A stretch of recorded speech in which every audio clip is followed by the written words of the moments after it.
గతంలో ఏపీపీఎస్ సంబంధించి వితిన్ 1 వీక్లో నోటిఫికేషన్ రాబోతుందని వీడియో చేశాము. మనం చెప్పుకునే విధంగా నోటిఫికేషన్ కూడా వచ్చిందనమాట. సో అదేవిధంగా చూసారంటే మనకు డిఎస్సి సంబంధించి చాలామంది అడుగుతున్నారు, జేఎల్డిఎల్ నోటిఫికేషన్ ఎప్పుడుందో అడుగుతున్నారు. దాంతోపాటుగా రీసెంట్గా చూసారంటే ఫారెస్ట్ డిపార్ట్మెంట్లో కూడా వేకెన్సీ ఉన్నట్టు తెలిసిందనమాట. సో దాని గురించి కూడా చెప్తాను, ఓకేనా. ఫస్ట్ చూసారంటే డిఎస్సి చూసారంటే దాదాపు 8,000 పోస్టులు అండి, అంటే టెంటేటివ్లు ప్లస్ ఆర్ మైనస్ అనుకోండి, ఓకేనా.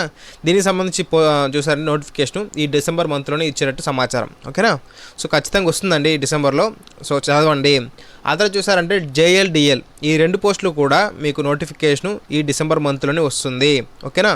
సో రిమైనింగ్ చూసారంటే ఫారెస్ట్ డిపార్ట్మెంట్లో కూడా రీసెంట్గా పేపర్ కూడా వేసినట్టున్నారు. మనకు సెక్షన్ ఆఫీసర్ కానివ్వండి, బీట్ ఆఫీసర్ కానివ్వండి, ఇవి 2 కూడా నోటిఫికేషన్ ఇవ్వబోతున్నట్టు సమాచారం, ఓకే. ఈ డిసెంబర్ మంత్లోనే. ఎందుకు సార్ డిసెంబర్ అంటున్నానంటే డిసెంబర్ దాటిందంటే నోటిఫికేషన్ రావు. దయచేసి దీన్ని గుర్తుంచుకోండి, మనం గతం నుంచి చెప్తున్నాము, ఓకేనా. గుర్తుంచుకొని చదవండి. అన్ని నోటిఫికేషన్ కూడా డిసెంబర్లో వచ్చేదానికి ఛాన్సెస్ చాలా హ్యూజ్గా ఉన్నాయి కాబట్టి చదవడం మానేయకండి, ఓకేనా.